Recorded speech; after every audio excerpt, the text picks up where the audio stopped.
Hello, my name is Francesco and I'm a research associate in statistics at Imperial College London. Today I would like to talk about some work that we've done on mutually exciting point processes on graphs that we used for modeling dynamic networks arising from cybersecurity applications.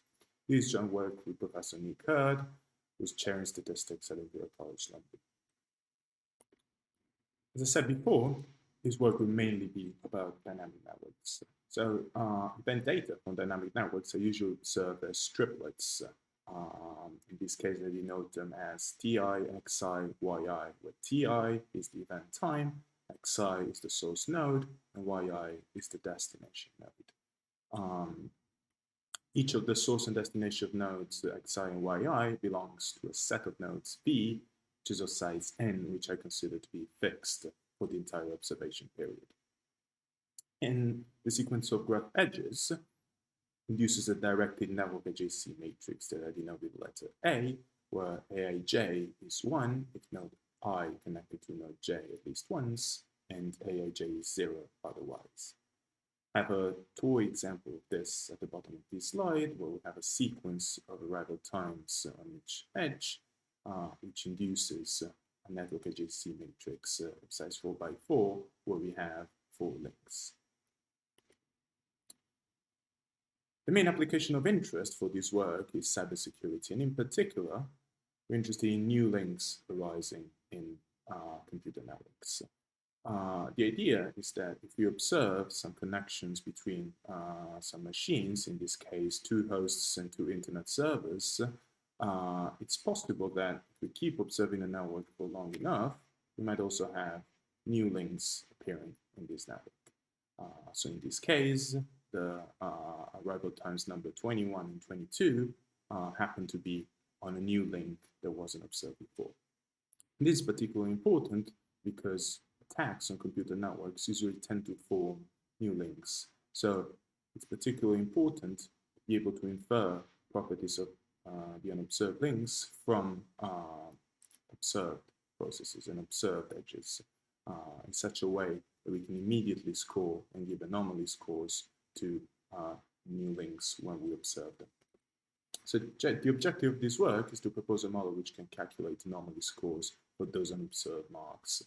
And as I said before, this is particularly important because computer network attacks tend to form previously unobserved connections. In cybersecurity, it has been observed and demonstrated that self-exciting processes have an excellent performance for modeling individual edges. So this will be the building block for a network-wide version of a self-exciting process. And a related methodology, a related idea, is also new link prediction in static networks, and particularly inspired by latent position models. So latent position models postulate that the probability of a link is just a function of node-specific latent features. So the probability of having a 1 in the JSC matrix is just a function of 2 node-specific latent features that I denote here with xi and xj that are modified by a kernel function kappa. Naturally, latent position models allow to calculate link probabilities for unobserved links if we know or if we estimate what the latent positions for those nodes are. So in this work, I will propose a mutually exciting process on each edge, which is only parameterized by node-specific parameters. So the model that I propose in this work is called mutually exciting graph. Mutually exciting graphs are defined by a time-varying matrix of non-negative functions lambda. Each entry, lambda ij, represents the intensity of the counting process of events occurring on the edge, which I denote by nijt. And it is assumed that for each edge there exists a change point, tau ij, after which the edge becomes observable. So in the simplest case, we can just think about those tau ij's to be zeros everywhere. And we represent each entry, lambda ij, of the matrix of non-negative functions to be an additive model with 3 components. The first, alpha I, is the process of arrival times involving I as a source node. The second, instead, corresponds to the process of arrivals for which J is the destination node. And the third, gamma ij, is an interaction term, which is importantly parameterized only by node-specific parameters. So the intensity takes this form. Importantly, this intensity resembles the link function which is used in additive multiplicative effect networks for network adjacency matrices. So for static network adjacency matrices, this is in some sense an extension to point processes on graphs. So how do we model those many effects and interactions? So first, we define the source and destination counting processes to be NIT and N prime JT. And then we denote the event indices such that I appears as a source node and such that J appears as destination node with Ls and L primes. We want to allow self-excitation for both source and destination nodes. So the latent functions alpha I and beta J are assigned self-exciting process form, where here this parameter R can be interpreted as the number of events we want to condition on. So for Poisson process, this R will be 0. For a Markov process, this R will be 1. And for a Hawkes process, this R will tend to infinity. So it will include all the events that were observed up to time t. And for simplicity, in this work, the excitation functions would be just assumed to be scaled exponentials with some non-negative parameters mu and phi's, with the equations given at the bottom of the slide. The important part will be the interactions. We specified before that the interactions would be parameterized only by node-specific parameters.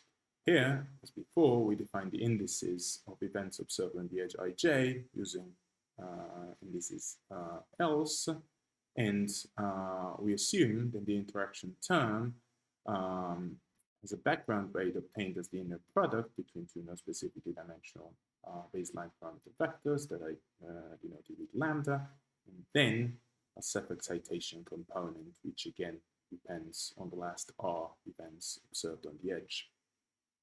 And this inner product baseline is inspired by random dot product graphs, which are a special case of latent position models where the kernel function is just the inner product.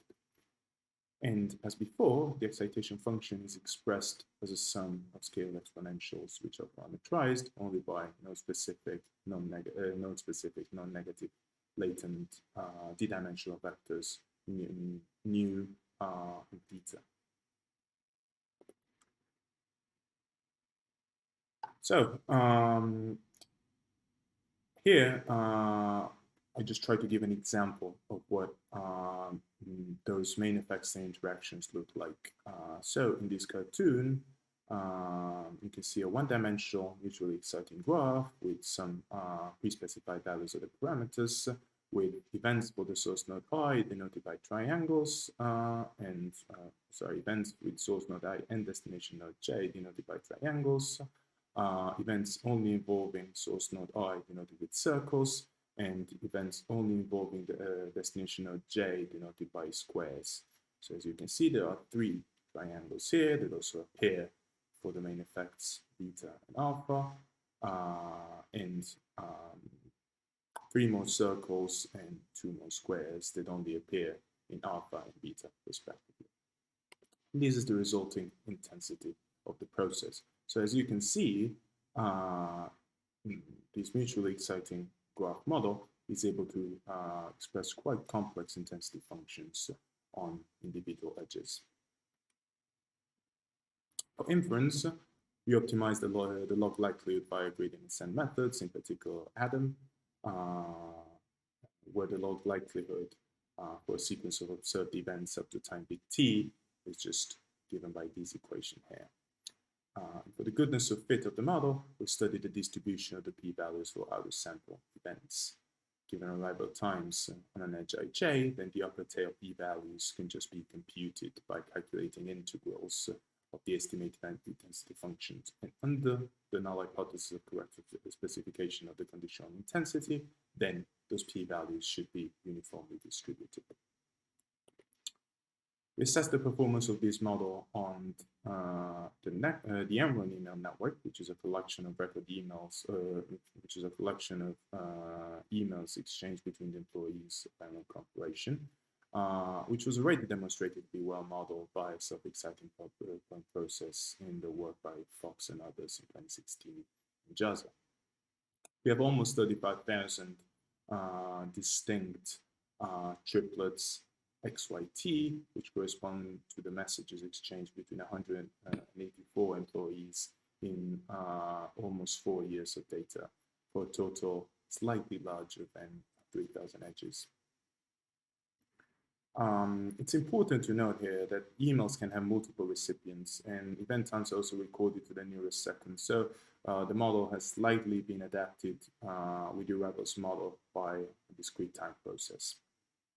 The model was trained on 30,000 emails and tested on the remaining 3,700 emails, which corresponds to 2,700 edges observed in the training set and almost 1,000 edges in the test set, of which 287 were new links that were not observed in the training period.